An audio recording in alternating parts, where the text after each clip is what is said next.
Resto Geek. Et chers enfants, nous sommes réunis ici aujourd'hui. Aucun absent ou retardataire, mais c'est merveilleux. Tu vas voir ici, c'est un peu la colo. Retire-toi, vil démon infernal, créature des abysses. Après... Tarte à la rhubarbe de mon incroyable série. Tardis, pour faire court. On va passer au voyage à travers l'histoire de Doctor Who. On a plein de choses à vous dire, on a noté plein de choses. Globalement, vous allez en apprendre plus sur Doctor Who et ses origines. Je vais recharger ma page pour avoir tout ce qu'il faut. Et on part là-dessus, ça vous va ? Vas-y. Ok. Doctor Who, qu'est-ce que c'est ? C'est une série de la BBC qui dure depuis 62 ans. Oui, c'est ça. Avec une pause au milieu. On en parlera tout à l'heure.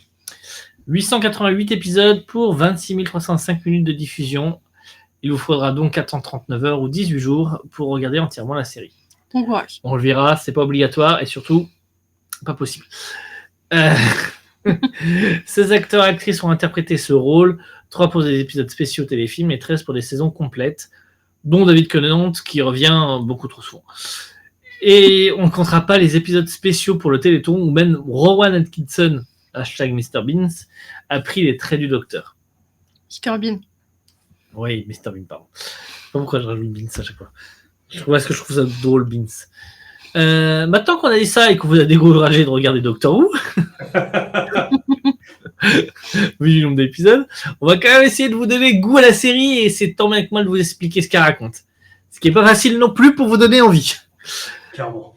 Le Docteur, un seigneur du temps venant de la planète Gallifrey, parcourt le temps et l'espace à bord d'un vaisseau spatial capable de le faire, et du nom de TARDIS. Time and Relative Dimension in Space, ou temps à relativité dimensionnelle interspatiale en français. Souvent avec des compagnons, car il se sent seul. Ou sinon il fait des conneries tout seul. Hein. Il voyage à travers le temps et l'espace, donc principalement pour aider les gens et protéger l'univers des menaces diverses, motivé par un profond sens de la justice et de la compassion. Il intervient dans des situations de crise, sauvant des civilisations entières et aidant des individus dans le besoin qui passeront le reste de leur vie à se demander qui c'était. Et principalement la Terre, du coup. Et principalement la Terre aussi, il aime beaucoup la Terre. C'est pratique pour les réalisateurs. La série est célèbre pour son mélange unique de science-fiction, fantasy et drame. Elle s'appuie sur les limites de nos connaissances scientifiques en jouant avec ce qu'on connaît et ce qu'on ne connaît pas pour expliquer le scénario. Le docteur semble tout connaître sur ça et embarque le téléspectateur dans ses explications vraisemblables. C'est vraiment important, le vraisemblable. On pourrait dire que le docteur se rapproche d'un dieu des fois avec toutes ses connaissances, ses pouvoirs, mais il est souvent confronté à des dilemmes moraux et éthiques qui le poussent à se remettre en question et à redescendre un peu sur Terre, si on peut le dire comme ça. Littéralement, ouais. La série utilise également le voyage dans le temps pour explorer des événements historiques réels. Des épisodes mémorables ont vu le docteur interagir de nombreuses fois pendant la Seconde Guerre mondiale, parce que les Anglais ont l'air d'avoir beaucoup souffert de la Seconde Guerre mondiale. C'était pas sur leur territoire, pourtant. Si, un peu. Oui, bon, si jamais t'oublies les bombardements, quoi. C'est ça. Ou rencontrer des célébrités comme Shakespeare ou Vincent Van Gogh. L'épisode avec Vincent Van Gogh est dans mon cœur à jamais. C'est vraiment un des meilleurs épisodes. Offrant une perspective unique sur des moments clés de l'histoire humaine. Il y a aussi des trucs avec Marie... Non, c'était pas Marie-Antoinette, si c'était elle. Non, c'était Madame Pompadour. Victoria. Il y a souvent la reine Victoria qui apparaît. Non, en France, il y avait une... Non, mais je crois qu'il y avait Pompadour. Je crois que c'était Pompadour. Hein. Ouais. Bref, en somme, Doctor Who, c'est une série qui combine aventure, science-fiction, fantasy, réflexion philosophique, exploration historique, tout en repoussant les frontières de l'imagination scientifique. C'est tout ça à la fois. Et de l'humour.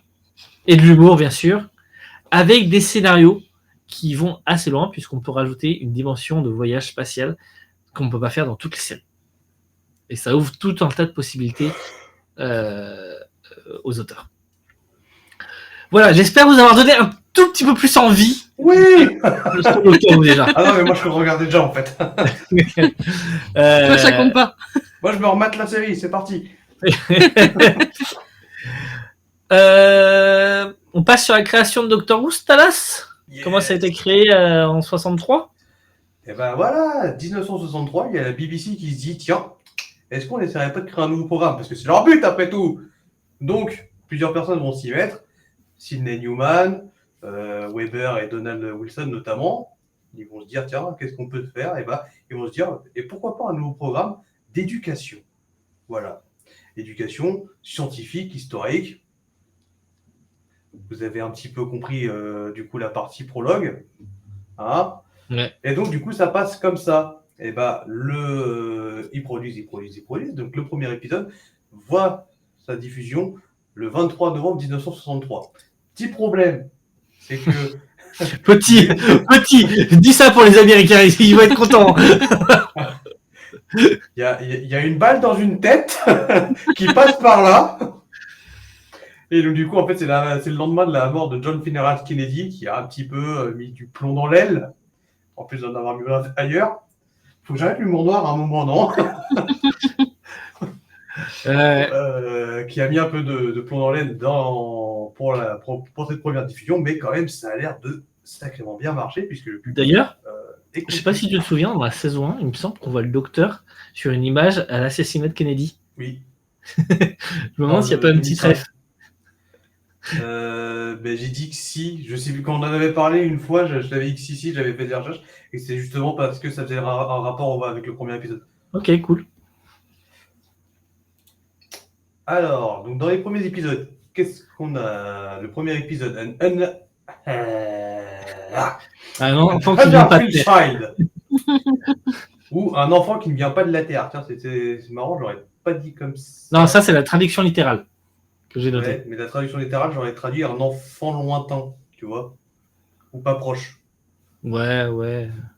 Ah bon, pas très grave. Donc on retrouve le premier docteur interprété par William Hartnell, un des meilleurs docteurs, je trouve. Alors que pourtant, je ne les ai pas vus, hein. Donc voilà. Et qu'on peut pas les voir. Donc il va créer la première... Si, on peut voir celui-là.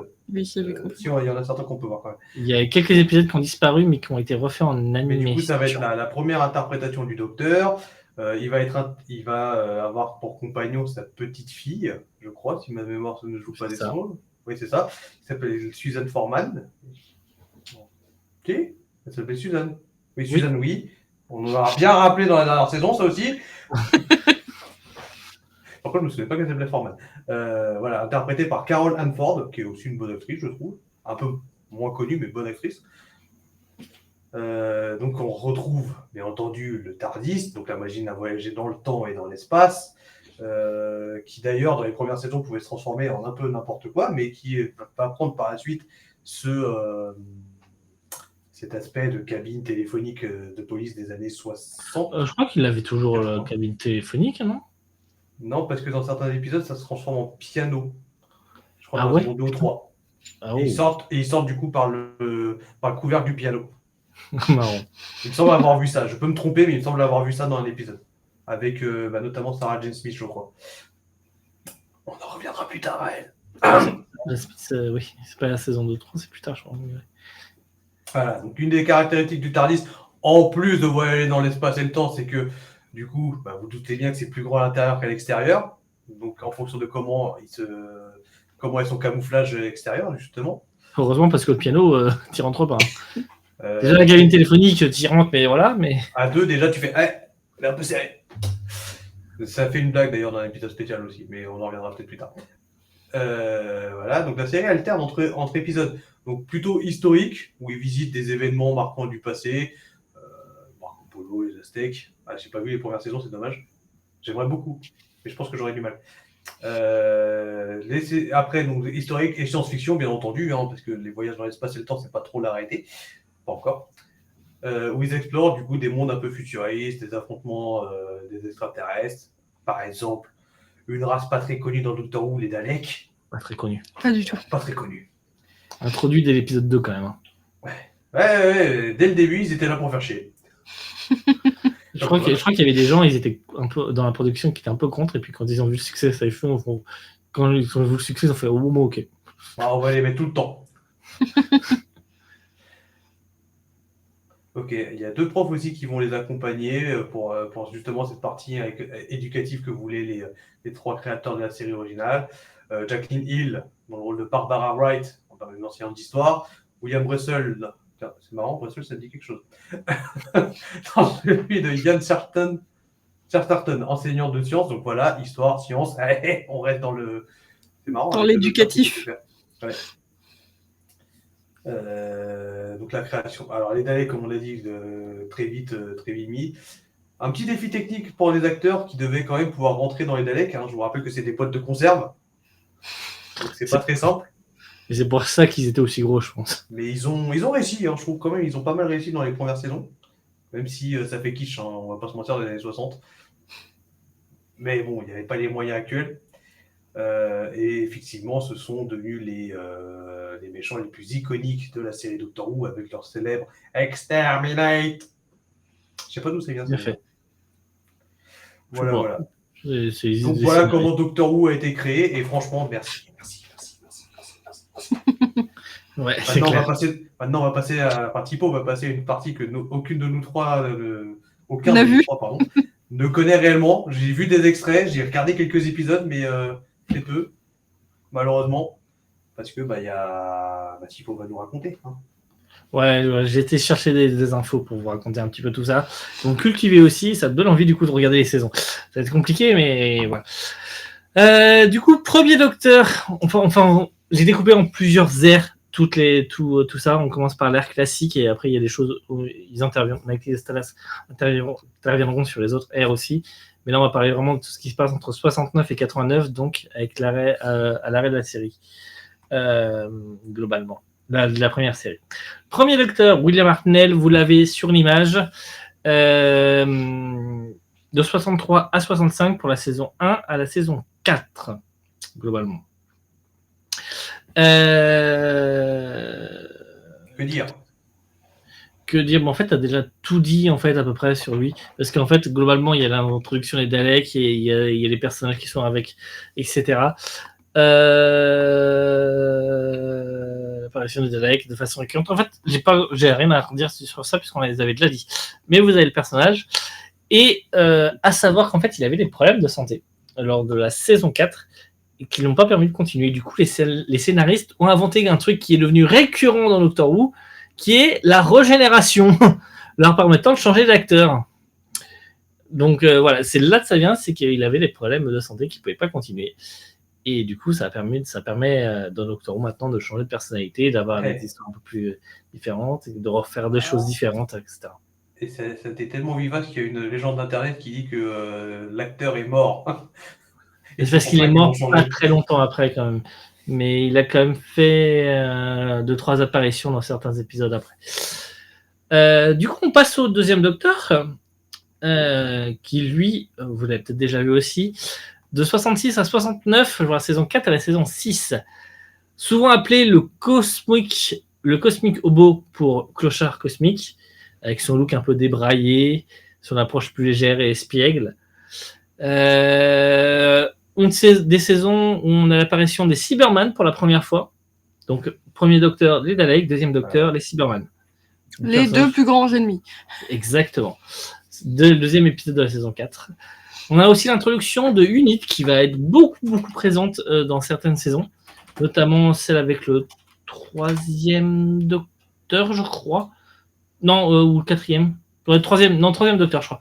Donc, on va y venir juste après.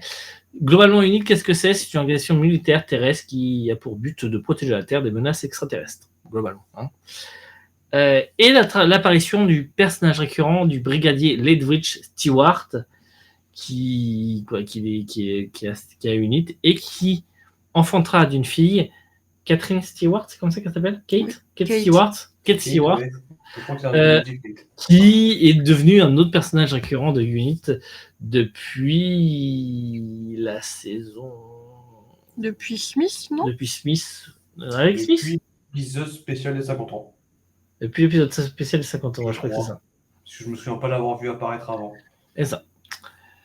On terminera avec The Doctor dans The War Games, qui sera le premier épisode où on présentera les Seigneurs de Temps.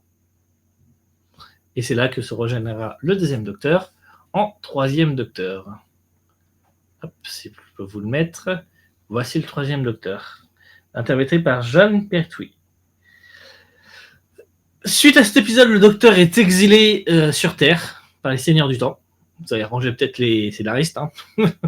Du coup, il y a beaucoup d'intrigues qui se passent que sur Terre parce que les Seigneurs du Temps ont un peu bricolé le TARDIS et il peut pas faire ce qu'il veut avec.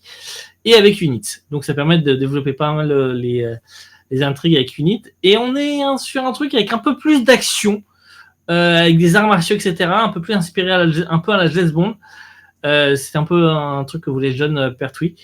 Mais du coup, ouais, c'est un peu plus de combat, un peu plus d'action. Je maîtrise des arts martiaux.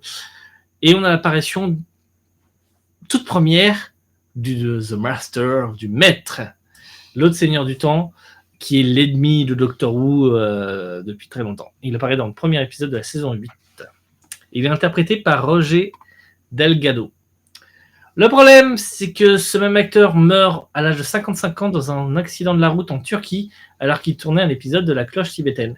Il se trouvait en voiture en gros avec 2 techniciens et la voiture a dérapé et est tombée dans un ravin. Jon Pertwee a arrêté après cette saison-là et il affirmera plus tard que cette mort fut l'une des raisons qui l'ont poussé à quitter Doctor Who, parce qu'il était très ami avec l'acteur. Oui, tu peux être ennemi dans la série et ami en vrai. C'est des acteurs. Et oui, c'est possible. Avec la carte qui, oui. Okay. Et c'est aussi, j'ai oublié de dire, c'est aussi le premier Docteur tout en couleur.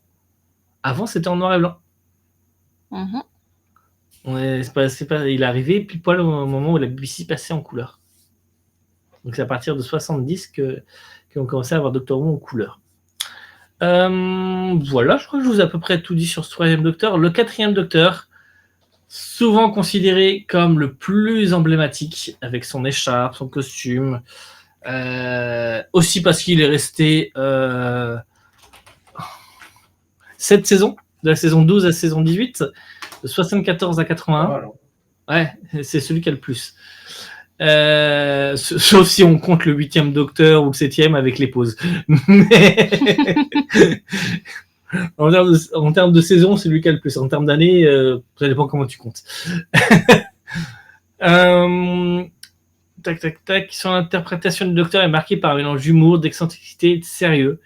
Vous avez sûrement déjà vu des extraits si vous avez déjà vu vous avez regardé ce Doctor Who. Et c'est là qu'intervient Sarah Jane Smith, qui est l'une des compagnes les plus populaires de Doctor Who. Période riche en épisodes marquants. On a notamment le Genesis of the Daleks, qui explore les origines des Daleks. On a beaucoup de bons épisodes. Le Docteur voyage beaucoup plus dans l'espace et le temps, avec des aventures variées et créatives. On dit il est plus bloqué sur Terre. Et son départ est marqué par l'épisode Logopolis, où il se régénère après une chute mortelle. Voilà. On le revoit dans l'épisode de 50 ans aussi, lui. Oui, c'est celui qui... Who knows. Oui. Je suis tellement content d'avoir compris cette blague, parce que on regardait en français, et je le vois faire qui c'est, et toucher le nez, c'est chelou. Oh, en anglais, ça fait who knows. Oh, la blague. Mais dans le jeu de mots. Exact. On arrive aux années 80 et le déclin de la série avec le 5e Docteur. C'est pas lié au 5e Docteur, hein, c'est pas sa faute à lui. Plusieurs choses, on en parlait. Il était là à ce moment-là, pas de bol. C'est ça. Peter Davidson, le plus jeune acteur qui incarne le Docteur à ce moment-là. Matt Smith le battra quelques années plus tard. Apportant une énergie juvénile au rôle. Quoi ? J'en ai marre, David Tennant. J'ai dit Matt Smith, pas David Tennant. Ah ouais, mais tu vois, j'ai tellement marqué que je l'entends partout maintenant. Son Docteur est connu notamment pour son costume, avec sa branche de céleri, son costume de cricket. Cette ère marque un changement de temps avec des histoires souvent plus sombres et introspectives. Mais aussi une baisse d'audience qui peut être un peu attribuée à cette partie un peu plus sombre, à l'essor de nouvelles séries télé aussi, à la télé, et surtout certains épisodes qui ont souffert de contraintes budgétaires et de scénarios inégaux, très très inégaux dans cette série. Malgré un épisode de fin qui s'appelle The Caves of Zani, qui est souvent considéré comme le meilleur épisode de la série classique. Vraiment. Apparemment, c'est vraiment un des meilleurs épisodes où tout y est. Le jeu d'acteur est excellent, le script, les effets spéciaux, etc. Et Peter Davison a même révélé que si toute la saison avait été comme ça, il serait peut-être resté pour plus longtemps, mais c'était trop inégal et il est parti, globalement. C'est pendant cette ère qu'on a quand même les 20 ans de Doctor Who, où on a un épisode spécial avec les 5 docteurs, ou presque. William Hartnell étant déjà mort, le premier docteur est joué par Richard Hurnall, Hurndal,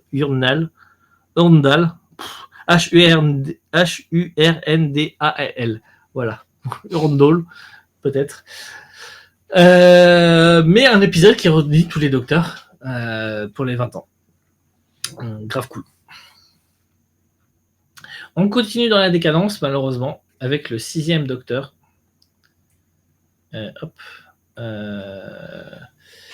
Colin Baker, incarné par Colin Baker. Beaucoup plus abrasif, colérique, imprévisible, contrastant fortement avec son prédécesseur plus bienveillant. Un costume bariolé aux couleurs criardes, souvent critiqué mais devenu culte. On a revu ces couleurs-là dans le nouveau Doctor Who. Sa personnalité divisée, son comportement parfois arrogant rend ce docteur plus difficile à cerner, mais aussi plus complexe et audacieux dans son interprétation. Le problème, c'est que dans cette ère, on s'est marqué par des tensions en coulisses entre l'acteur et la production, ainsi qu'une baisse de popularité de la série. Ouais. Elle est même suspendue brièvement en 85, ce qui provoque une réaction du public et une campagne de soutien à Doctor Who. Du coup, elle revient. Lors de la reprise de la saison 23, la saison 23 prend forme d'un long arc intitulé The Trial of the Time Lord, dans lequel le docteur est jugé par un des seigneurs du temps. C'est un arc narratif qui mêle malheureusement métaphore et critique sur l'état de la série elle-même, reflétant les problèmes de production et les débats sur la direction artistique.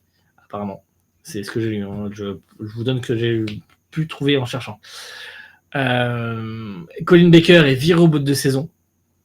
Puis, alors qu'il pensait pouvoir en faire 3, parce qu'on lui disait, c'est 3 saisons, c'est 3 années pour un docteur. Sauf que, les années 85 comptent, donc t'es viré. T'as fait 3 ans.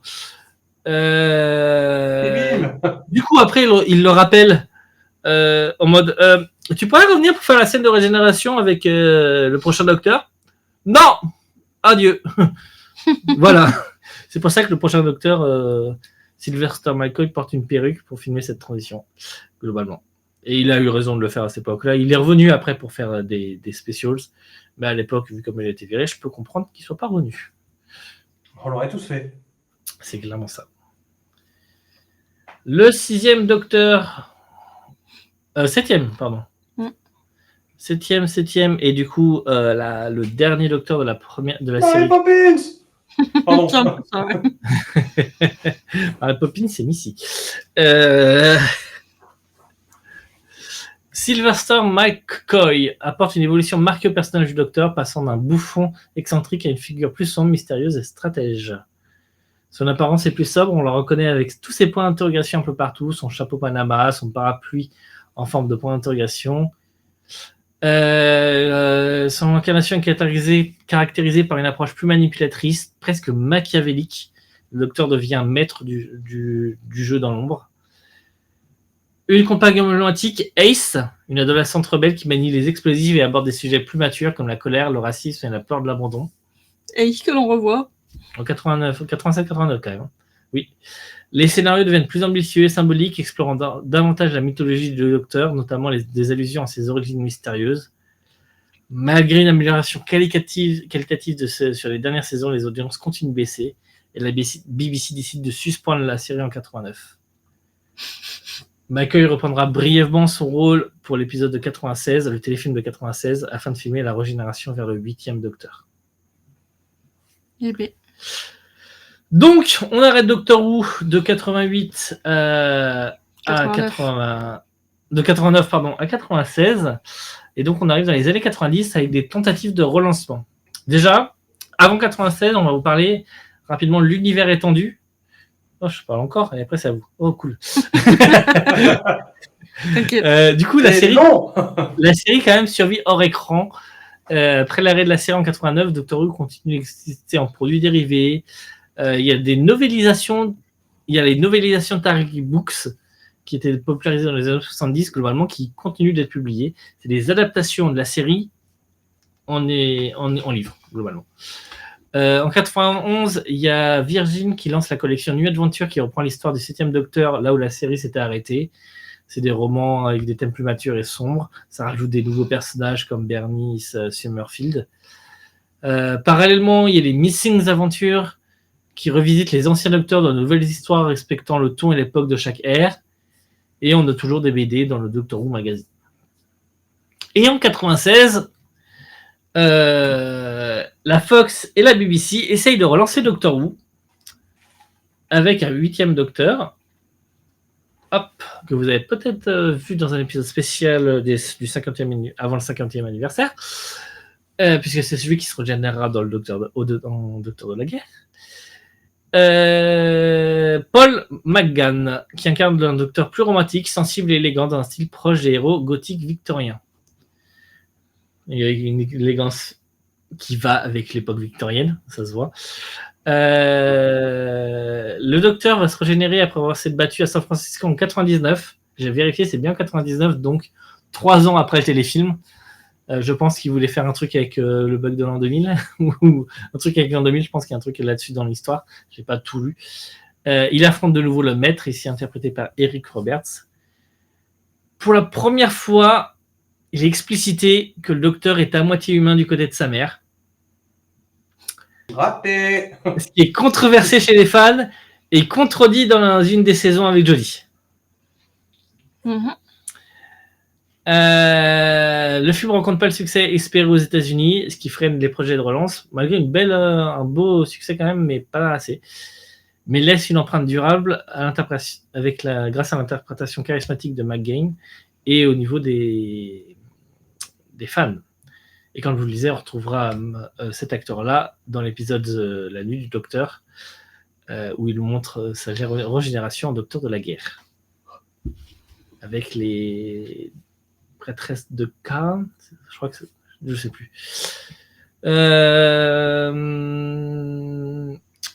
Hop. Du coup, on se retrouve avec nouveau une pause entre 96 et 2005. Malgré l'échec, on a la popularité de Doctor Who monte auprès des fans. On a dès 97, BBC Books prend le relais des romans avec 8 Doctor Adventures, série de livres originaux qui développe son histoire bien au-delà du téléfilm.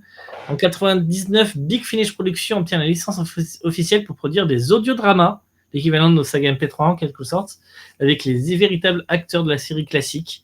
Colin Baker, Peter Davison, Sylvester McCann et surtout Paul McGann reprennent leur rôle dans de nouvelles aventures audio riches et immersives. C'est un truc que j'ai jamais essayé et écouté, il y en a toujours de nos jours. Mais waouh, Je ne ferai jamais. c'est ça. Ces audios sont salués pour leur qualité narrative, leur design sonore et leur profondeur donnée aux personnages. On a plusieurs spin-off audio, pas mal de choses comme ça. La communauté de fans reste très active via les conventions, les fanzines, les fanfictions, les forums en ligne. Oh, les fanfictions. Ouais. Gardant l'univers vivant jusqu'à la reprise en 2005 par un fan qui est Russell Davis. Heureusement qu'il était là. Heureusement qu'il était là. Surnommé l'architecte de Doctor Who, globalement. Ah ouais, quand même. Et le 9e Docteur, la reprise en 2005, donc il y a...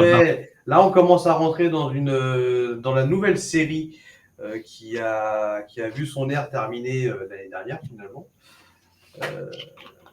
Et qui est du coup relancée par Russell T. Davies et qui commence avec du coup le 9e Docteur, donc interprété par Christopher Eccleston, un des meilleurs docteurs. Et surtout une série, on va enfin pouvoir discuter entre nous trois parce que c'est la série qu'on connaît. On a vu.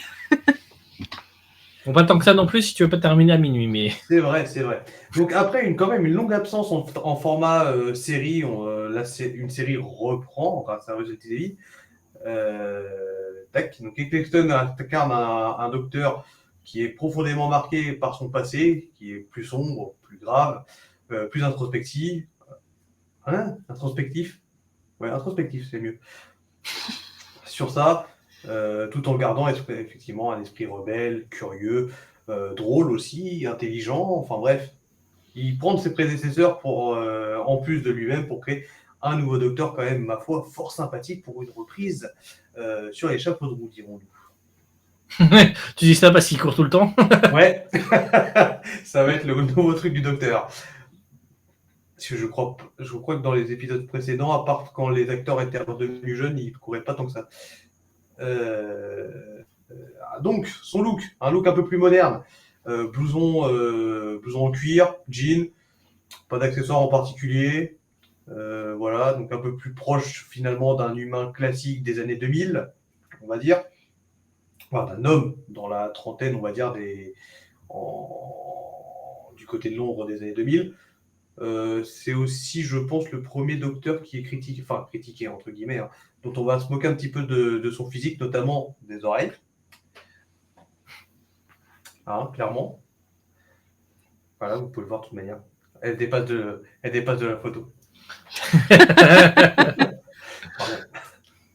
Voilà, donc c'est l'incarnation qui parvient, enfin, qui est juste après un grand événement dans l'histoire du Docteur Who et surtout dans l'histoire du Docteur, qui est la guerre du temps, une guerre terrible qui a vu la fin des Daleks et des Seigneurs du Temps. Bon, on va voir que finalement, la fin dans Doctor Who, c'est...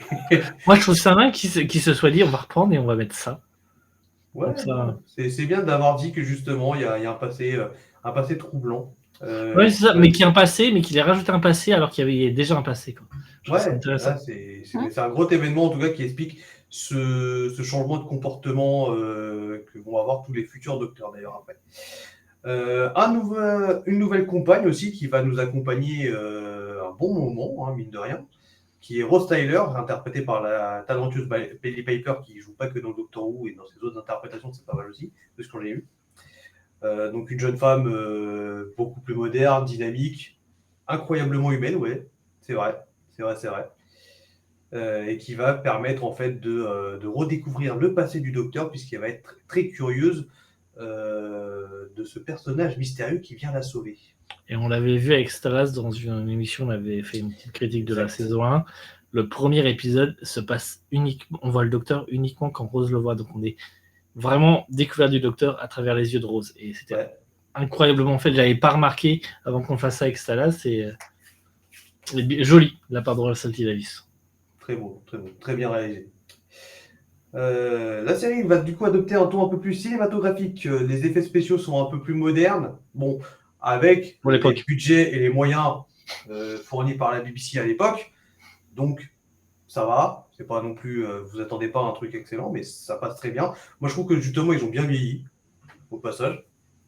Ouais, ils ont... En fait, tu vois que c'est des effets spéciaux, mais ils ont pas mal vieilli, ils sont pas kitsch. Enfin, c'est pas comme vraiment les premiers Star Wars où là tu sens bien que, enfin, ceux faits dans les, pas les premiers, ceux qui sont sortis dans les années 2000 où si jamais il n'y avait pas eu des remasters, tu les sens, les effets spéciaux dans les premières versions, tu les sens forts, c'est horrible.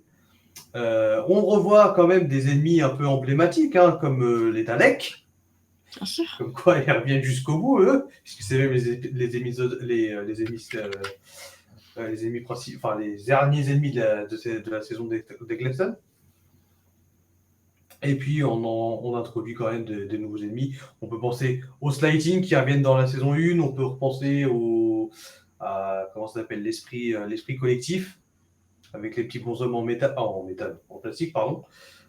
On retrouve aussi de nouveaux personnages qui viennent s'incarner et dont un des meilleurs qui est le capitaine Jack Harkness, clairement un des meilleurs personnages de cette licence qui a eu le droit à son spin-off aussi. Peut-être qu'un jour on en parlera. Ouais.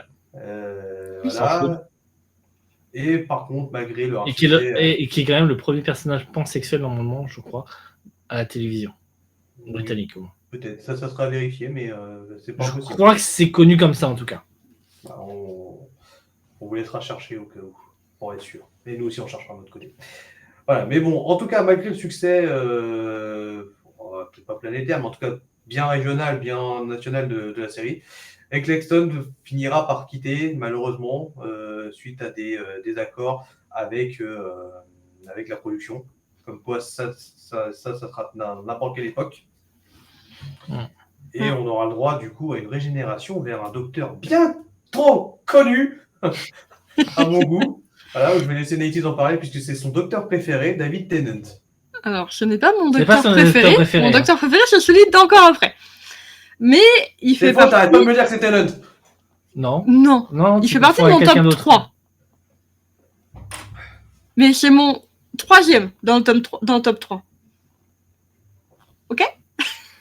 Enfin bon, du coup, ouais, on reprend avec Tennant qui fait les saisons 2 à 4, quelques épisodes spéciaux, et qu'on reverra dans les années très récentes. On en reparlera après.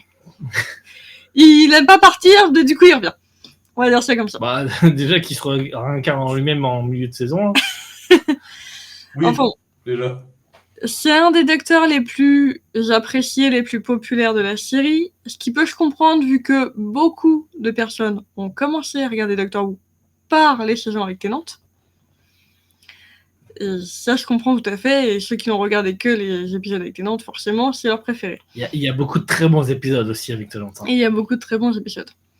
Il a du charme, il est intense au niveau des émotions, il a de l'humour, il a un look très moderne et en même temps discret, classique. Genre le costume, souvent costume à rayures classique, et par contre des Converse un peu rouges, par exemple, pour détonner, un long manteau, ses lunettes 3D qui ressortent régulièrement. Enfin bon, un petit mélange assez sympa. C'est un docteur qui est très empathique, qui ressent énormément de choses, mais en même temps, il peut être très dangereux. Genre, d'un seul coup, il peut passer de « ouais, tout va bien » à « je vais péter un câble ». The Water of Mars est un excellent exemple pour ça. Oui. Du coup, quand on découvre dans la saison 2, il continue son voyage avec Rose, qui était avec Eccleston. Ils approfondissent leur relation jusqu'à un événement tragique dans l'épisode Doomsday. On va pas vous spoiler ce qui se passe. Mais moi, je peux vous dire que Nighties, elle a pas pleuré et qu'elle est insensible. Oui. Je pleurais toutes les larmes de mon corps. Et puis, On avance. après ça, il y a un épisode spécial avec Donna pour finalement faire une saison 3 avec Martha, pour ensuite faire la saison 4 avec Donna, pour info. Chacune apportant une dynamique un peu différente. Martha étant plus dans la solitude, Donna étant plus dans le libre arbitre et un peu la folie du personnage par moment. Donna, une de mes compagnes préférées. On est marqué aussi dans ces saisons par des arcs narratifs plus ambitieux, ennemis emblématiques comme les Daleks et les Cybermen, de toute façon ils reviennent tout le temps, et retour du maître avec une des meilleures interprétations par John Sim. Franchement, un des meilleurs maîtres. Voilà. Ouais. Et des épisodes très très cultes, on en a déjà cité certains, mais un autre que vous entendrez tout le temps, Blink. Don't Blink, les anges pleureurs. Ah, voilà, on l'adore. Merci pour Je crois que et c'est un des épisodes par lequel beaucoup de gens commencent, parce qu'il n'a pas forcément tout le lore qu'on a dans les autres épisodes. Il peut être regardé Il est indépendamment. incroyable et il te donne tellement de règles de Doctor Who. C'est ça. Incroyable. Magnifique. En même temps que ces saisons-là, on démarre les spin-offs Torchwood avec Jack Harkness, justement. Best série, je l'ai adoré. Franchement, faut la regarder. Si vous connaissez pas, vous pouvez la regarder sans connaître Doctor Who. Il n'y a aucun souci.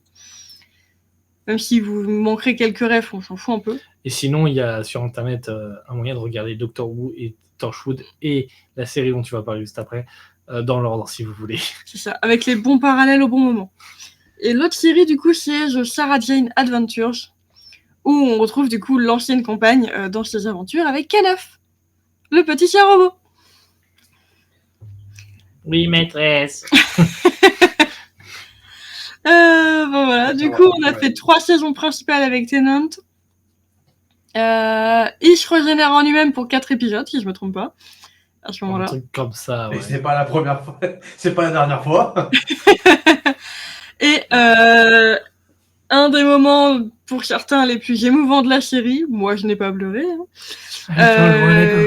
Quand il dit qu'il ne veut pas s'en aller. I don't want to go. Mais il se régénère quand même.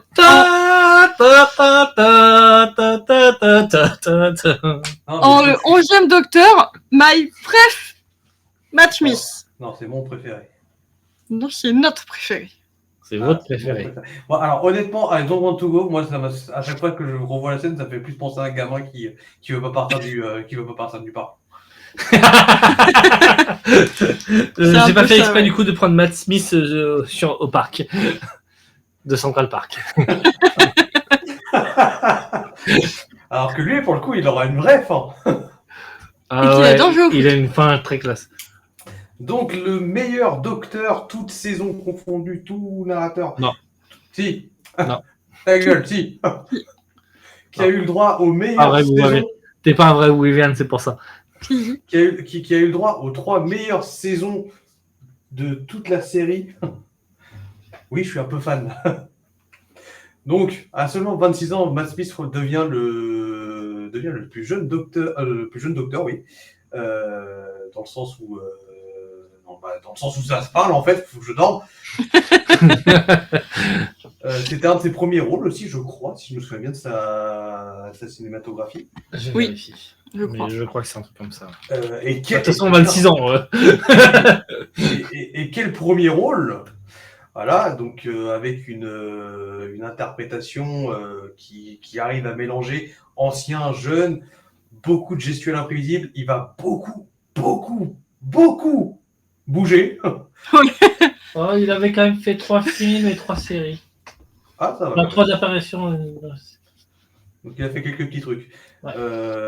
Il va faire des maladresses, que ce soit des maladresses sentimentales, des maladresses émotionnelles, physiques aussi un peu. Moins, mais physique quand même. Et puis bien entendu, c'est un docteur qui va finir qui va être entre 900 et 1000, je sais plus combien, 1200 presque. Donc forcément, la sagesse des âges, on va pas se mentir, même si souvent il se comporte comme un gros gamin. Et c'est pour ça que j'adore. J'adore comment il danse. Mais oui, la danse de la girafe. Donc la tenue emblématique de Matt Smith qu'on arrive à reconnaître dès son premier épisode, la chemise, le nœud pape, parce que le nœud pape c'est cool. Ouais. Il arrive à mettre au bout du jour le nœud pape quand même. Ouais. Le fez beaucoup moins. Il adore porter des fez. Alors je sais pas si ça vient du personnage que Matt Smith voulait jouer ou de Matt Smith directement, mais il adore porter des fez. À chaque fois qu'il passe devant, il doit en porter un. C'est simple. Et du coup, c'est un des trucs qu'on voit souvent dans Doctor Who des fois. Voilà. Et puis du coup, il remet, comme disait Thibaut, il remet au bout de jour des éléments rétro comme les fameux nœuds papes. Parce que le pape c'est cool, sauf que tout le monde dit que non. Il va commencer la série avec une petite fille dont il va faire la rencontre juste après sa régénération, qui s'appelle Amy Pond, ou Emilia Pond, dans son nom complet. Amelia, pardon, pas Emilia. Amelia Pond, à qui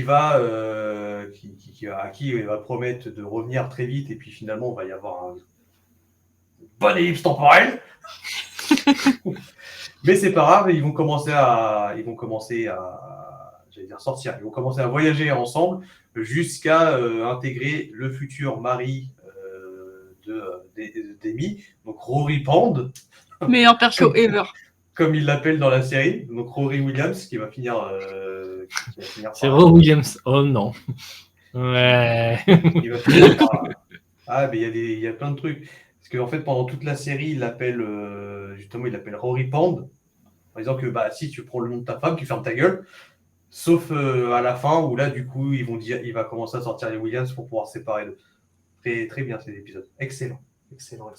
Mais surtout, il va avoir le droit à voyager avec la meilleure compagne du docteur, toutes saisons confondues. Non. Si. Je suis pas d'accord. Ah, je vous ai dit, là, on est tombé sur mes saisons. Voilà, donc là, contrairement aux autres docteurs, on sent clairement un attachement profond, familial avec ses compagnons et tous ses compagnons. Bah, écoutez, il reste 3 saisons, 2 saisons et demie, alors que les autres. Ouais, mais même avec David Tennant, il y avait toujours cette séduction, tu vois. Oui. Avec Billy Piper, il a fini par se la faire. Pardon, je vais peut-être donner le nom des personnages, ça sera mieux.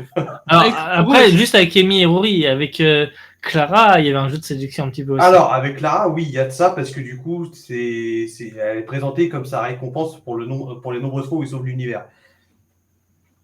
Voilà, donc sa récompense, finalement, c'est d'avoir une compagne dans le sens amour. Ce qui finit par être fou en plus. Oui. De toute façon, il est marié. De toute façon, il est marié, oui, c'est vrai. Mais elle est morte. Voilà, donc c'est aussi le début de l'ère Moffat, donc un showrunner que les fans adorent détester, qui fait d'excellents épisodes, mais qui est très en dents de scie aussi souvent. Ouais. Donc des arcs narratifs qui sont plus cérébraux, mystérieux, non linéaires dans le sens où on va commencer un petit peu dans l'épisode 1, puis on va reprendre un peu dans l'épisode 3, on va se faire oublier l'épisode 7, et puis épisode final, et là tu fais « Oh, culé ! Je n'ai pas vu venir !» Ça fait ça. Donc là, je vous laisse revoir notamment les finales de des saisons 5 et 6, notamment. Ils sont incroyables. Voilà, une exploration plus poussée de la mythologie du Docteur, où là, on sent un Docteur qui est plus manipulateur, un peu divinisé dans le sens où, bah ouais, quand tu traînes avec le Docteur, t'es bien, t'es haut, t'es très haut, mais la chute s'en fait que plus sentir. Ouais, t'es Voilà. addict. Tu deviens très, très vite accro à tout ça, mais bon, voyager avec le Docteur, ça a ses conséquences. On pense au Williams, justement. Tac, tac. En 2013, Matt Smith, il tient quand même un rôle. Alors, il était encore le Docteur à ce moment-là. Donc, c'est pour ça qu'il tient le rôle central de l'épisode spécial des 50 ans, The Day of the Doctor, où on va on revoit David Tennant. On voit aussi John Hurt qui vient pour interpréter le Docteur War, donc le Docteur de la guerre, celui qui a mis fin à la guerre du temps, et le seul, finalement, Docteur qui ne rentre pas dans la chronologie. Parce qu'on ne compte pas vraiment comme un Docteur. Alors que finalement, c'est le Docteur qui a su être le Docteur au moment où on ne pouvait pas être le Docteur. Beau. Je ne fais que citer la fin de l'épisode. Pas de phase de beau. Voilà, donc on y retrouve David Tennant, voilà, Clara Oswald aussi, toujours là. On retrouve, j'ai oublié le nom de l'autre acteur à la fin, là, dont on vient de parler. Tom Baker ? Tom Baker, merci. Oui. Qui refait une apparition à la fin en disant hey, peut-être que je suis aussi le Seigneur du Temps. Il y a beaucoup de genres de références comme ça dans Doctor Who qui sont quand même très cool. Il va avoir le droit au meilleur épisode. Alors, pour le moment, et là, c'est comme tout à l'heure, comme depuis tout à l'heure, de toute façon, c'est objectif, mais le meilleur épisode pour la clôture la disparition d'un Docteur, la passation d'un Docteur à l'autre, qui est The Time of a Doctor, où il va combattre des multitudes d'ennemis jusqu'à mourir de vieillesse, on va dire, dans le village de Mercy. De toute façon, on était à un moment où il y avait 4 épisodes qui s'appelaient... Attends, faut que je retrouve les noms. Mais... T'as l'épisode final de la saison 7, c'est The Name of the Doctor, donc le nom du Docteur. Name of the Doctor. Ensuite, le on jour avait du l'épisode de Docteur. 50 ans, le jour du Docteur, et là, c'était Et l'heure du Docteur. Ouais, l'heure du Docteur. Et il y avait un épisode spécial aussi qu'on n'a pas forcément vu en France avec la régénération, qui est la nuit du Docteur. Bah, pas avec Matt Smith. Puisque ça, c'est non, on voit pas Matt Smith, on voit le 8e Docteur se régénérer en Docteur de la guerre. Oui, mais c'est pas avec Matt Smith. Non. Non, mais il y a tous ces épisodes-là qui sont sortis un peu en même temps, là, en mode, et donc, pour faire un gros final. Ouais, c'est vrai. Donc voilà, là, ça a été l'ère de Matt Smith, la meilleure, d'après moi, le meilleur moment de Doctor Who. Franchement, C'est un très très bon moment de Doctor Who. Très très bon. C'est Je pense incroyable. bien meilleur que David Tennant qui a été. En fait, David Tennant, je pourrais lui reprocher d'être toujours très linéaire, très facile à cerner, alors que Matt Smith, il a toujours rebondi à chaque épisode. Et je pense que le seul épisode d'ailleurs dans lequel je pourrais toujours chialer, c'est cette génération-là. Voilà. Mais bon, ça se permet de régénérer vers le 12e docteur qui est pour Tipo, parce que normalement. Qui est le meilleur docteur de Doctor Who. Peter Capaldi. Un virage plus sombre, introspectif. Acteur écossais expérimenté, Capaldi, qui incarne un docteur plus âgé, plus grave, parfois abrasif, mais toujours passionnément curieux et profondément humain sous la surface. Son look initial évoque le magicien punk, manteau sombre, doublé de rouge, chemise blanche, bottines, avec une style expressive et une intensité de regard marquante. Vraiment l'intensité de regard incroyable de cet homme. Et qui se pose dès le début, presque, la question centrale et qui va le suivre tout au long, en gros, globalement, même avec Bill Pops, suis-je un homme bon?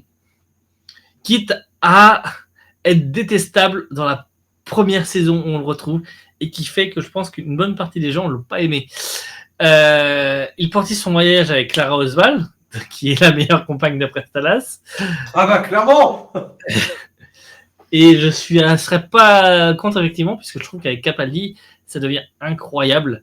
Ils ont une relation qui devient de plus en plus complexe, voire toxique par moments, allant même jusqu'à presque se défier en mode qui ira le plus loin. On a même des moments où c'est Clara qui est un bon docteur et Capaldi qui lui dit ouais t'as été un bon docteur, c'est pas un compliment. Jusqu'à une séparation finale marquante où je suis sûr que Stalas a pleuré toutes les larmes de son corps. Non, parce qu'elle n'est pas morte. Elle est avec moi. Mais tu l'as vue morte à un moment. Ah bah oui, on a bien vu. C'est quoi? C'est 90% de l'épisode. Non, en fait c'est la fin de l'épisode. Après tu passes à l'épisode d'après et tu fais oh putain. Arrêtez de me tuer comme ça, pas de tuer. Il a aussi après la compagne Bill Potts, une compagne plus fraîche, intelligente, ouvertement lesbienne et très appréciée pour son humanité et sa curiosité naturelle, qui apportait une certaine fraîcheur aussi, avec un docteur un peu plus assagi, mais pas tant que ça finalement. Mais il s'était calmé après Clara Oswald, globalement. Mais pour reprendre un peu ses vieux travers vers la fin de la saison.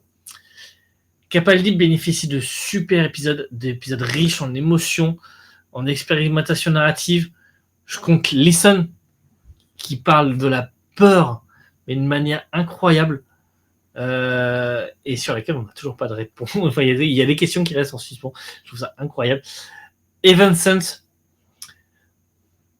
un huis clos où il livre une performance magistrale en solitaire. Il n'y a que le docteur pendant tout l'épisode presque. C'est incroyable. Cet épisode, vraiment, j'aurais aimé l'écrire.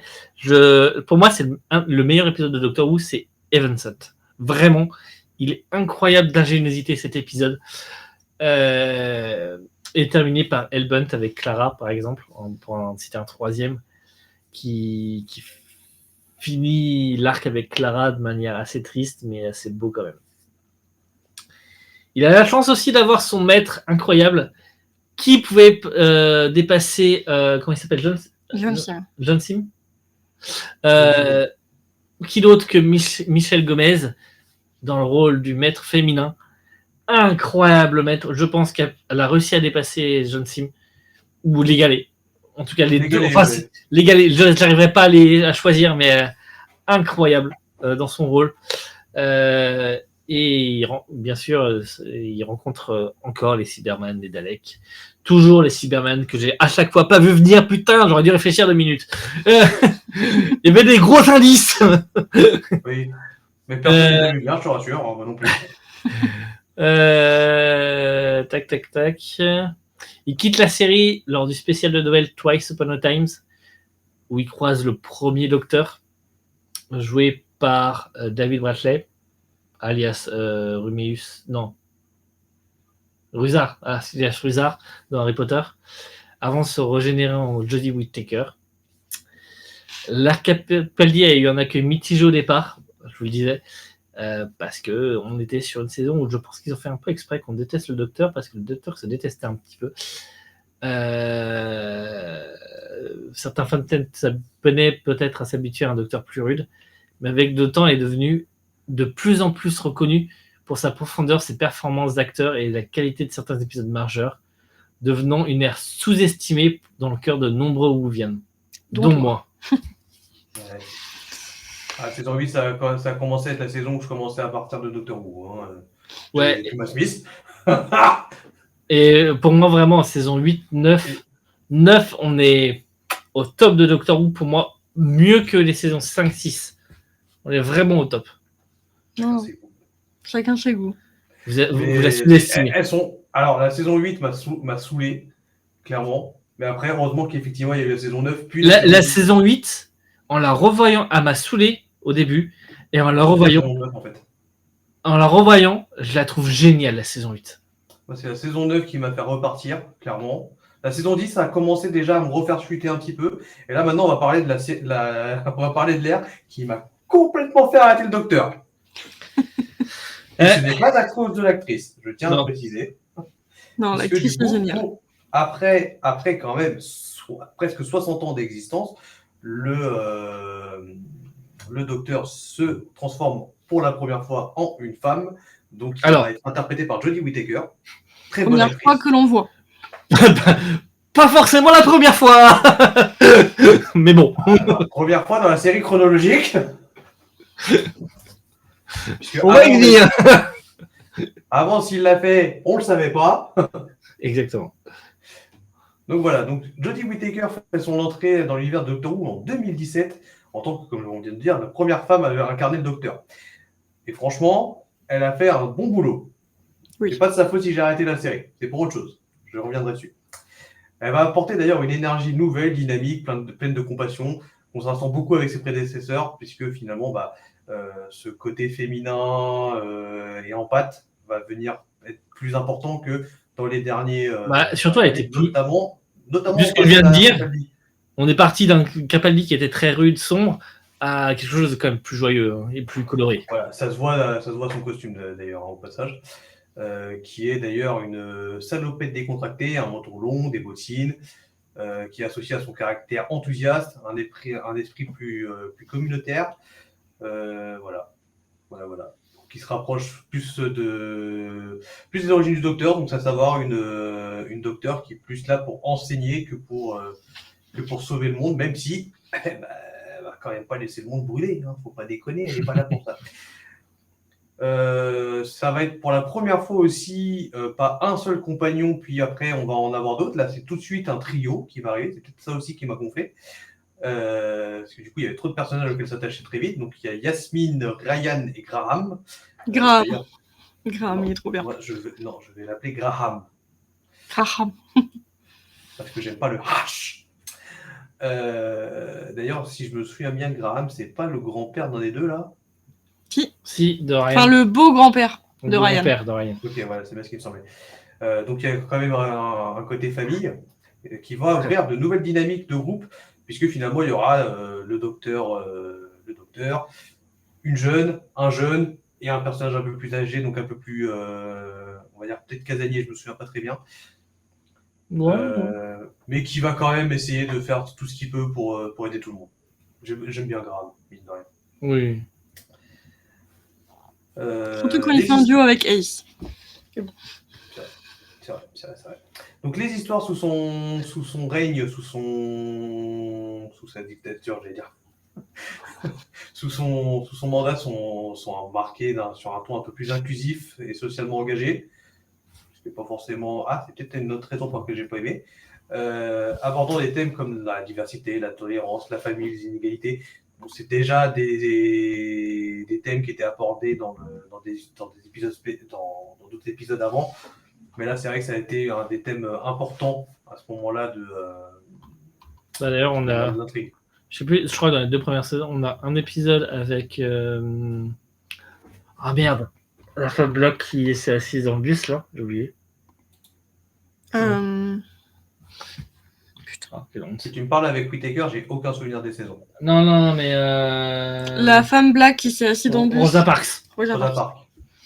Et on a un épisode qui se passe au moment de la séparation de l'Inde et du Bangladesh. C'est bien le Bangladesh ou j'ai des bêtises? Sûrement, oui. Quel autre choix? Je connais pas Bon, on trop voulait l'histoire, pas si c'est pas ça le nom du pays, mais il me semble que c'est ça. Bon, Donc, ouais. on cherchera. Donc l'ère de Whittaker va se distinguer par le fait que les intrigues sont plus centrées sur les personnages et moins sur les arcs d'action épiques. Voilà. Donc, jusqu'à présent, c'était une guerre qui se préparait, une invasion, ce genre de choses. Là, ça va être sur le développement personnel des personnages. C'est une première saison en tout cas. En tout cas, ouais, mais ça apporte un truc sympa. L'un des grands changements introduits par Chris Chibnall, qui a remplacé d'ailleurs au passage Steven Moffat, qui a préféré se barrer pour faire Il a fait Merde. Dracula, non? l'autre merde. Dracula? Non. Dans Dracula, c'était avant. Il a arrêté Doctor Who pour se concentrer sur Sherlock Holmes. Non, pas là. Hein. C'était déjà fini Sherlock Holmes. Bah, il avait quand même arrêté avant. Mais à ce moment-là, il avait arrêté. Voilà, bon, bref, c'est bon, on s'en fout. Donc, les changements qu'il fait, c'est la refonte du lore du Docteur, notamment, avec l'introduction d'un mystère entourant le passé du Docteur, notamment sa génétique. Pas sa génétique. Si, sa Non, génétique. c'est bien Dracula. Dracula, c'est sorti en 2020. Oui, bah, d'accord, mais il était pourri, Dracula aussi. À part celui de Coppola. Coppola était bien. Donc, on va. Voilà, donc remplacement un petit peu du lore, le Docteur, du point de vue génétique et du point de vue création de l'être, tout simplement. Donc, qui va culminer jusqu'à la saison où j'ai dit non, c'est bon, j'en ai marre. Voilà, donc le 13e Docteur va affronter des ennemis classiques comme les Daleks, les Cybermen, le Maître qui a chié, désolé. Alors, en vrai, Pas tant que ça. il a acheté En fait, c'est la même chose que Jodie. Mauvais scénario. Mais Alors, non, il est là, très pour- classe après. Là, pour le coup, Jodie Whittaker, je la défendrai contre Mons des Marais en disant qu'effectivement, les scénars n'étaient pas à la hauteur de ses talents d'acteur. Par contre, je suis désolé, Sacha Dhawan ne pouvait pas jouer le Maître. Si, t'as pas Si, vu si. les épisodes d'après. T'as pas vu l'épisode où il est en Rasputin? Eh bien, peut-être parce que L'épisode en Rasputin, il est incroyable. peut-être qu'un jour, j'aurai la foi d'acheter la saison 13 et de regarder les saisons 11, 12, 13. Ouais, je te le dis, vraiment. Et de toute façon, la saison 13, c'est la meilleure saison de Jodie. Oui, bah, comme la 7. Non, pardon, c'est la 6, la meilleure saison de Matt Smith. Pour moi. Ok, bon, il y a quand même une baisse d'audience qui a été clairement suivie, hein, pour des critiques concernant la narration, jugée parfois trop floue, parfois trop éloignée, notamment des codes classiques de la série. Alors qu'il reprend des fois des trucs un peu classiques. Bah oui, mais comme dans toutes les séries. Non, mais Après tout, il a fait revenir les démons des mers, il a fait revenir des trucs un peu. Après, la série à 60 ans, il faut qu'elle se renouvelle quand même un peu de temps en temps. Oui. D'ailleurs, elle a très bien réussi, mais on va revenir dessus. Il a fait revenir les Judons et Jar Harkness. Les fans de... C'est tout bon ? Ok. Les fans de longue date ont du coup exprimé quelques réserves concernant des changements dans le lore du Docteur. Hein. Mais l'arrivée de l'épisode spécial Le pouvoir du Docteur a permis de répondre à la plupart de ses préoccupations en ramenant certains éléments familiers comme des références directes à l'histoire du Seigneur du Temps, notamment les régénérations précédentes, et une reconnexion émotionnelle avec l'essence du personnage du Docteur, que j'ai hâte de découvrir. Peut-être. Malgré une baisse d'audience générale comparée aux périodes précédentes, notamment au début de l'ère Whittaker, cette dernière reçoit des éloges pour son jeu d'actrice et sa manière d'apporter une nouvelle vision du personnage tout en honorant les racines de la série. Oui, encore une fois, je le disais, si j'ai arrêté Doctor Who, c'est pas à cause de Whittaker. Il y en a qui ont fait ça, parce qu'ils se sont dit, non, une femme docteur, ça devient n'importe quoi. Et en 2022, Jodie Whittaker se régénérera Oh putain, Régénère. le temps. Les voyages dans le temps, ça fout le bordel dans le futur. Lors d'un épisode spécial qui va s'appeler The Power of the Doctor, donc le pouvoir du docteur. Je sais pas comment c'était traduit en français, mais moi j'aurais Le pouvoir du docteur. Voilà. Je peux devenir Traducteur. concluant un cycle marqué par des adieux émotionnels et un retour à des éléments de l'histoire plus classiques. Ouais. Puis maintenant, saison J'étais en 3. train de regarder la liste des épisodes et effectivement, en fait, c'est surtout la 11e saison qui est mauvaise. Vraiment. La 2e saison, bon, il y a le nouveau maître qui est un peu surprenant, mais elle est quand même mieux, je trouve. Bah, Et, voilà, la saison 12, elle se terminait par un climax qui me donnait envie, mais je venais de subir la saison 10. Je venais de subir la saison 11. Je venais de subir la saison 12. Je me suis dit non, là, la 13e, non. Ouais, non, mais je comprends, c'est ça. Voilà, c'est quand tu dis, j'ai pas regardé les séries, j'ai subi. Un nouveau souffle. Heureusement, putain, ça m'a réconforté avec le docteur. Un nouveau souffle. Qu'est-ce qui se passe en 2023 Changement de nom de la production. Disney arrive. À partir de 2023, Doctor fait un grand pas en avant en s'associant avec Disney pour la distribution internationale. C'est là que c'est intéressant, c'est que pas pour la production, c'est pour la distribution. Cette alliance marque un tournant majeur car Doctor Who sera désormais diffusé sur Disney+, et du coup dans le monde entier. Même s'ils avaient réussi à faire quelques trucs un peu pas mal, notamment le 50e épisode était diffusé Simultanément. Hein Il était diffusé simultanément. Simultanément dans beaucoup de pays, etc. Je l'avais regardé en direct à la télé. Enfin, moi, je le connaissais pas encore. J'ai rattrapé, je crois. Je crois que j'ai commencé quand il y avait. Ah non, j'ai peut-être commencé par là, mais je les voyais peut-être pas au même moment. Et y compris en Amérique, du coup, ça apporte aussi Doctor Who en Amérique où c'était pas forcément tout le temps bien exporté. Ça rajoute aussi du budget, ils font x10 au niveau du budget. Oui. Clairement, ça Par épisode. Hein bon, tu me diras par épisode, par saison, ça change pas grand-chose, mais ils font quand même x10. Ça s'accompagne également d'une nouvelle approche des épisodes en intégrant probablement des effets spéciaux, de plus haut niveau, tout en gardant un peu le côté kitsch de certaines choses dans Doctor Who. Je pense aux gobelins notamment, qui sont toujours faits en costume, etc. Toujours un peu kitsch, mais c'est ce qu'on aime dans Doctor Who. Hein. Vraiment, c'est ce mélange bien fait des deux. Au début, on a eu un peu peur avec ça au niveau avec les fans. Notamment, on disait le côté inclusif qui soit trop mis en avant, etc. Mais finalement, ça passe bien et on recommence la série avec David Tennant qui revient. Et c'est bon pour moi, du coup. Vous m'avez donné que Tennant. Oui, Bah, en vrai, pour les spéciaux, j'ai adoré. mais parce que nous deux, on n'aime pas Tennant. Non, j'aime bien Tennant. Il n'y a que toi qui n'aimes pas Tennant. Arrête de penser des choses que tu ne sais pas. Mais Bon. nous deux, t'étais pas dedans. Hein. Je me compte en double. Stalas. Ok. C'est Stalek. Ouais. Du coup, Tennant revient uniquement pour les spéciaux, avant la vraie, entre guillemets, première saison sur Disney. Si je me trompe pas, il y a 4 épisodes spéciaux, 3 ou 4 4. 4, c'est ça. Enfin, 3 avec Tennant et 1 avec pas une que critique à toi, qui est quand même compté dans la saison, comme premier épisode de la saison 1. Donc, Ouais. il est à la fois dans le spécial et dans... Ok. Bon, ça va. Ah bon, du coup, Whittaker se régénère en David Tennant, qui est en mode What? Oh, I'm petit back. ref. Du coup, qui revient. On ne sait pas trop pourquoi il revient en tant que Tennant et pas un nouveau docteur. Mais on sait qu'il revient et qu'avec lui revient Russell T Davies en tant que showrunner. Et ça fait plaisir. Voilà, c'est peut-être pour ça qu'il revient, parce que du coup, le chouchou était de retour aussi. Ouais, et puis c'est parce que ça... Oui, je vais le dire. Ça, on l'a noté, donc vas-y.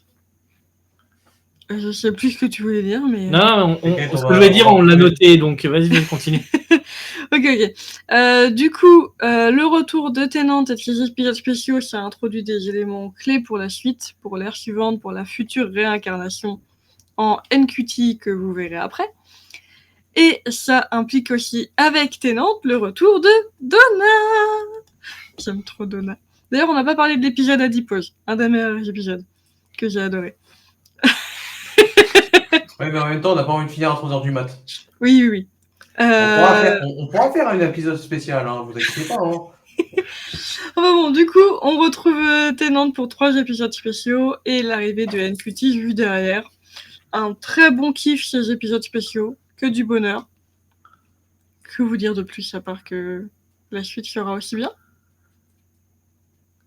Après, moi, je pense que c'est aussi parce qu'il est marié à la fille d'un des À la docteurs. petite fille d'un des anciens docteurs.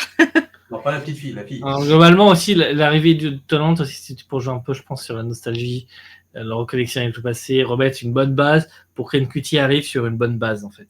Smith. Oui, mais Matt Smith, Mais il pouvait pas avec être partout. Pratt. Mais j'aimerais bien que Matt Smith revienne aussi. Lui Pour aussi, un spécial, je kifferais, ouais. Il peut pas être partout, Matt Smith. Hein. Bref, et du coup, après, NQT.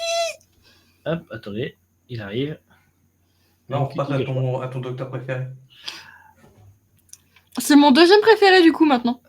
Ouais, il est vraiment bon. Acteur connu pour son rôle dans Sex Education, il devient le 15e docteur en 2024 et il incarne un docteur radicalement différent. Plus LGBTQIA+, on va dire, si vous voulez. Qui est lié un peu à son rôle aussi, à l'ouverture d'esprit de Sex Education, on va dire. Et peut-être aussi à l'ouverture d'esprit de l'époque, bon, espérons. Même si j'entends des trucs côté britannique ces derniers temps qui font pas plaisir dans l'actualité. Son arrivée marque une étape importante avec la diversité. Premier docteur noir, du coup. Pas tant que ça. Il y a eu une docteur. Ouais, il y a eu une Noir. docteur, c'est vrai. Mais, oui, c'est vrai. Ouais, ok. Deuxième docteur noir. On retrouve les bases de Doctor Who, on retrouve un fil rouge qui nous tient toute la saison, même si le final nous a déçus. Vous pouvez le retrouver sur YouTube. Exactement. On a fait des critiques de la saison 1 de Disney. Sur Restoplay, vous pouvez la retrouver. Donc. Ouais. Elle est bien la finale. Mais on a des super épisodes, on a des épisodes dans le passé, dans le futur, on a des trucs avec les gobelins, on a des épisodes un peu plus mystérieux où on n'a toujours pas la réponse, on a des personnages qui sont introduits et dont on n'a toujours pas la réponse. La petite vieille, là. Cette petite vieille là, comment elle s'appelle? J'ai oublié son nom, mais Pas Clara. non, non, pas Clara, non. Elle a Mrs. Elle a un nom dans le.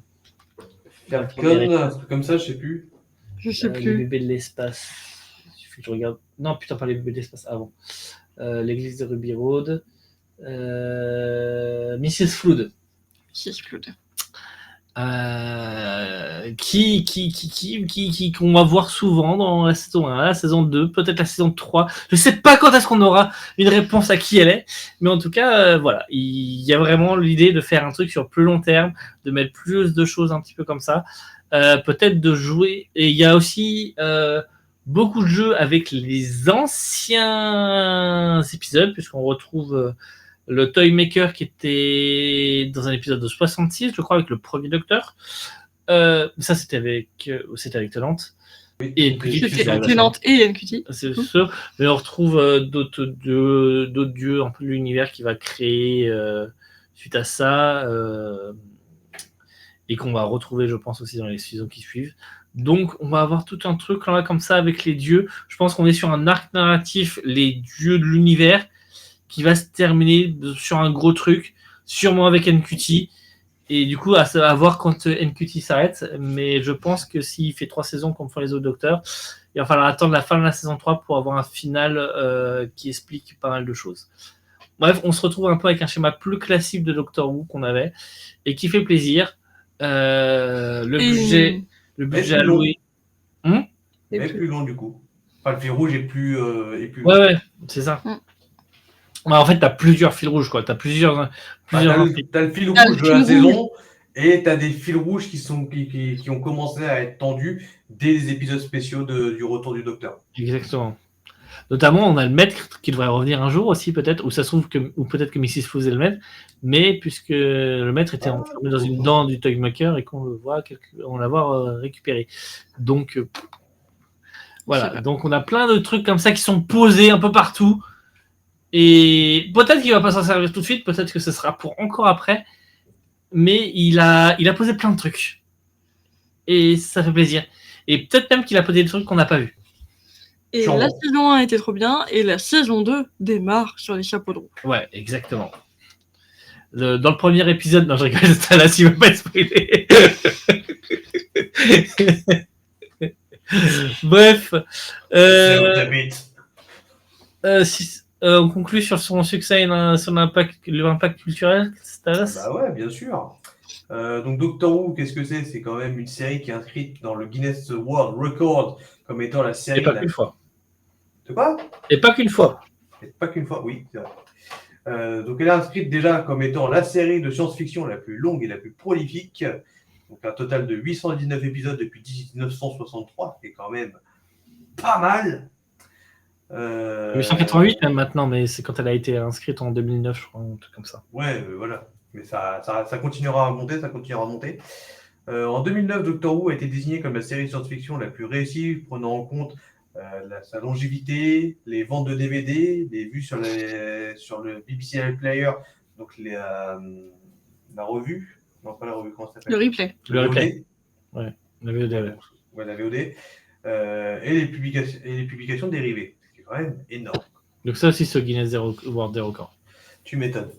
L'impact de Doctor Who sur la culture populaire est aussi même considérable, donc notamment au Royaume-Uni où elle fait un carton tout court en fait. Bah, les Daleks, par exemple, ça fait c'est partie de la culture anglo-saxonne maintenant. Voilà, c'est un pilier à la télévision. Elle influence d'autres œuvres de science-fiction. Elle inspire de nombreux autres créateurs. Alors là, j'ai pas d'exemple, mais je suis sûr qu'on peut trouver facilement dans des séries de la BBC des clins d'œil à Doctor Who. Tellement d'acteurs qui ont été dans la série. Ouais, je comptais le dire plus tard, ça, mais oui. À l'international, elle a contribué à l'exportation de la culture britannique et elle est reconnue mondialement. Ah bah tiens, c'est là le truc du 50e anniversaire que je l'ai dit tout à l'heure. Voilà, donc un des exemples, c'est justement l'épisode spécial du 50e anniversaire, donc diffusé simultanément dans 94 pays quand même, hein. C'est énorme. C'est énorme. Projeté en 3D dans près de 1500 cinémas à travers le monde, elle a établi un record du monde pour la plus grande diffusion simultanée d'un drame télévisé. C'est quand même énorme. Mine de rien, effectivement, c'est une série qui peut aussi compter sur son charisme, sur sa notoriété pour pouvoir se payer des grands acteurs. Déjà, on peut penser à tous les docteurs. Jodie Whittaker, mine de rien, et NQT sont pas deux acteurs qui, comme précédemment, étaient peu connus jusque-là. Alors, je connais pas ceux de la première série de la série. Lieutenant était un peu connu, commençait à être pas mal connu, un peu connu quand même. Mais sa carrière a explosé après. Sa carrière a explosé après, mais il commence à être pas mal connu. Parce qu'il avait fait Harry Potter.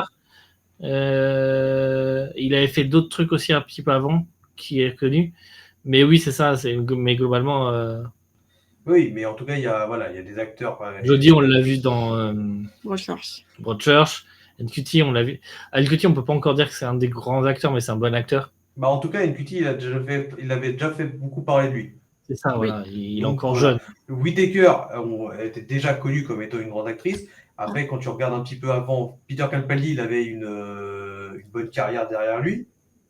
Mais c'était principalement des seconds rôles. Et principalement du théâtre aussi, je crois. Tennant, tiens, on parle de théâtre. Tennant, à la base, c'est un comédien, pas un acteur. Alors, vous me direz, oui, mais la différence est subtile. Oui, la différence est subtile, je vous l'accorde, mais elle existe. Oui. C'est pas la même chose que de jouer devant des personnes sur une scène de théâtre que de jouer devant des caméras. Oui. Enfin bref, voilà. Donc mine de rien, ça a créé une énorme communauté de fans qu'on s'appelle les Whovians entre nous, pour Doctor Who, tout simplement. C'est une abréviation de Doctor Who et fan, les Whovians. Voilà, donc qui est connu quand même pour sa passion, sa créativité, son soutien indéfectible à la série. Et putain, qu'on l'a soutenu jusqu'au bout. Voilà, donc une participation très active dans les différentes conventions de science-fiction et surtout de science-fiction d'ailleurs, Comic-Con, tout ça. Les acteurs aussi, ils sont souvent. Oui, les acteurs, ils sont souvent, ouais. Le merchandising de Doctor Who, alors moi, j'y connais pas grand-chose, mais effectivement, il est plutôt vaste et varié, comprenant, il y a des figurines, des vêtements. D'ailleurs, il y a un nouveau t-shirt sur QWERTY Doctor Who. Je vous jure que c'est vrai. Coupez le live. Des accessoires, des livres, des jeux, des répliques. Alors les jeux, c'est vrai. Alors les jeux, notamment jeux vidéo, n'ont pas de bol puisqu'ils sont très mal réalisés, je trouve. Alors qu'il y a tout pour faire un excellent jeu vidéo Doctor Who. C'est pas ce qu'on attend. Ouais. Et des répliques, bon voilà, les répliques, les nœuds papes c'est cool, je veux pas y aller, enfin je veux pas partir, I don't want to go. Geronimo, tout ça si vous l'entendez en général c'est que ça vient de Doctor Who. Un exemple notable de fandom actif. Pull avec le Van Gogh épisode. Oui, exactement, je te laisse le mettre sur le live si tu veux. Et t'as pas un t-shirt justement? Un exemple notable de fandom actif, c'est l'événement organisé à Mexico City en 2016, où 492 fans déguisés en personnage du Docteur ont établi un nouveau record du monde en faisant le plus grand rassemblement de cosplay de la série. Et c'était un événement qui a été salué par Peter Capaldi, donc le 12e Docteur, qui était présent pour célébrer cette réalisation avec les fans. Et franchement, ça c'est cool. Et vous dire que du coup, même les acteurs qui ont joué dans Doctor Who, ils adorent la série. Oui, Peter Capaldi, il est revenu 2 fois. Comme ça, il est revenu 2 fois. Il est venu. Alors, je crois qu'il a fait déjà dans les années 60, enfin 60-80, je sais plus, où il a fait une apparition. Ensuite, dans l'épisode Pompéi avec Tennant. Il est revenu dans un épisode avec Tennant et Donna pour l'explosion du Vésuve. Ouais. Et il revient en Docteur. Ouais. Donc, je pense qu'il aime la série. C'est clair. Puis pas non, Docteur en plus. Et ben voilà. Je pense que ça fait une bonne conclusion. On aurait aimé vous partager des moments personnels dans la série, mais ouais, ça fait beaucoup. Mais je pense que vous avez appris plein de choses sur Doctor Who. En tout cas, nous, on a appris plein de choses. Moi, j'ai appris plein de choses. Ouais. Personnellement sur la série, ça te donne envie de regarder les vieux épisodes, le vite déchanté quand je vais voir le nombre qu'il y a et la qualité et le fait que je comprends pas assez bien l'anglais et tout ça. Mais ça donne envie. J'ai hâte de découvrir ce qu'ils nous font avec la saison 2. On fera peut-être un live où on en discutera à nos retours de vacances. Et voilà. On va refaire du décortiquage. Ouais, on fera peut-être un décortiquage avant les finaux. On va voir si cette fois-ci j'arrive à deviner la fin. Ok, on se fera un truc seulement alors du coup, avant les épisodes finaux. Oui, peut-être, on va voir. De toute façon, non, je ne peux rien dire, ça va le spoil. Ok, allez, bonne soirée à tout le monde, merci de nous avoir suivis. Ciao. Ciao, bonne nuit.